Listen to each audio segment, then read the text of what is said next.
And today I'm going to be showing you some of our recent pickups. Now we've gotten these at garage sales, flea markets, pawn shops.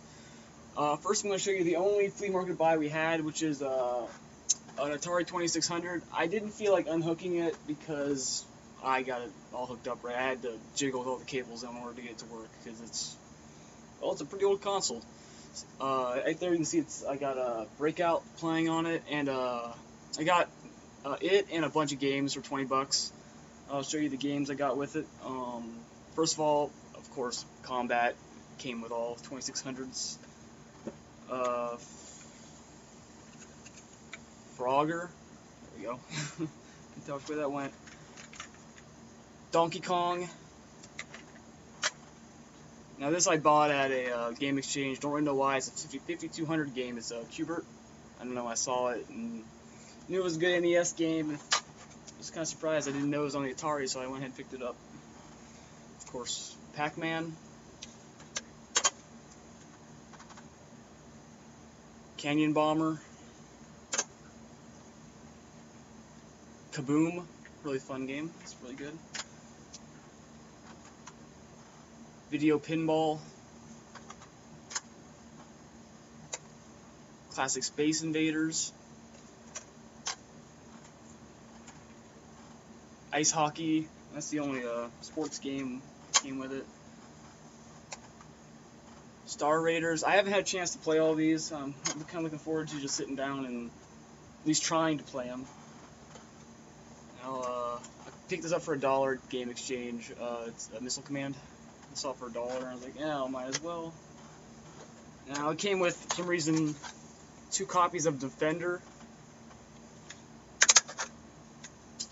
One's in a little better shape than the other, so. And it came with 2 copies of Asteroids. I got all that for 20 bucks. I was pretty happy with that.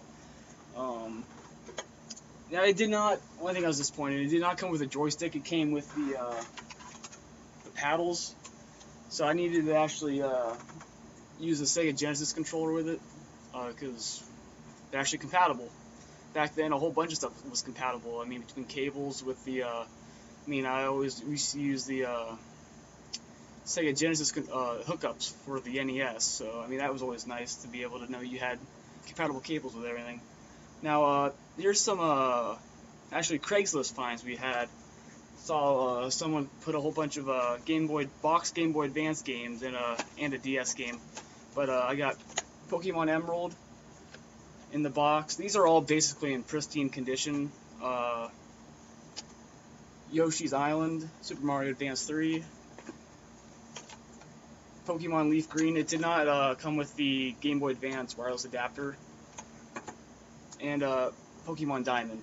I got each. Those were $5 a piece, and I was like, I've been looking for some of them. I already had Emerald. I didn't have it in the box, so I was willing to pay $5 a piece for those. And for the same person, they had some GameCube games. I kind of paid a little more for these, but I kind of wanted them, so we got Chibi Robo for $10, Pikmin for $10. That's a really good, really fun game. I was playing that for a while. Really fun. And Paper Mario 10,000 Year Door. I actually paid, the 1,000 Year Door. It's actually, I actually paid $15 for that. I really wanted to play that. I actually played it whenever I was little on the GameCube, and I actually saw it, so I picked it up. And at the local pawn shop, I got Mario Party 7 for $5. No manual or anything with it, but I went ahead and just got it for $5. And I also got a couple of Sega Genesis games. One, Teenage Mutant Ninja Turtles Tournament Fighters, $5, and X-Men 2 Clone Wars for $5. And also at another pawn shop I got, it was a different one, Super Monkey Ball for the GameCube for $5. I mean, if I see a GameCube game for $5, it's not like a sports tile or something. I'll go ahead and just get it, just for the heck of it. And we got 3 Xbox games for a whole lot for $5. Marvel Ultimate Alliance, that was the pack with Forza, and it was Xbox 360 title. It was a I think it was a fighting game. I have not got to play that yet. Lara Croft Tomb Raider Legend, classic Tomb Raider, and Sonic Mega Collection Plus. Has Sonic the Hedgehog, Sonic the Hedgehog 2, Sonic the Hedgehog 3, Sonic and Knuckles, Sonic 3D Blast, Sonic Spinball, and Dr. Robotnik's Mean Bean Machine on it. See all those titles. So we got those all for $5. And we got Animal Crossing, Population Growing.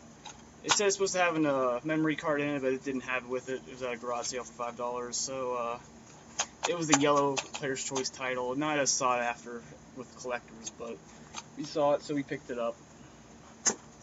And also at a garage sale, I got for $3 Unreal Tournament for the PC in the original packaging, unopened. Don't know if I'll open it or not. Just might as well leave it in there at this point. I think you can actually play the game for free.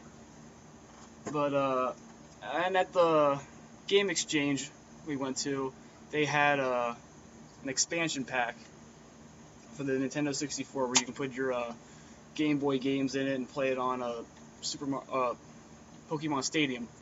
We used to do that whenever we were little. We lost the transfer pack, but I got this for $2.50. I was kind of surprised to see it that cheap, so I got it. And lastly, at another garage sale, we got some pretty good deals. A zapper for $1. Really good shape. I tried it out. It works perfectly fine. It works great, actually. Just like new. And now I don't know where we got the. Before had Super Scope 6, but we never had the Super Scope. And we just said if we saw one around, we would pick it up. So, well, you know what? Here it is. We found it at a yard sale. Someone had it for $2. It's basically in new condition, maybe a scratch or two, but it works basically the same way as the zapper. Picks up light from the sensor, from the TV, and use it to play. I'm not sure exactly what all games you can play with it, but we have Super Scope 6 to play with it. Takes 6 AA batteries. So actually, I don't have any batteries right now, so I have not had a chance to play it. So that's about it. Thanks for watching. Make sure you subscribe if you liked the video, and make sure you check out my other stuff.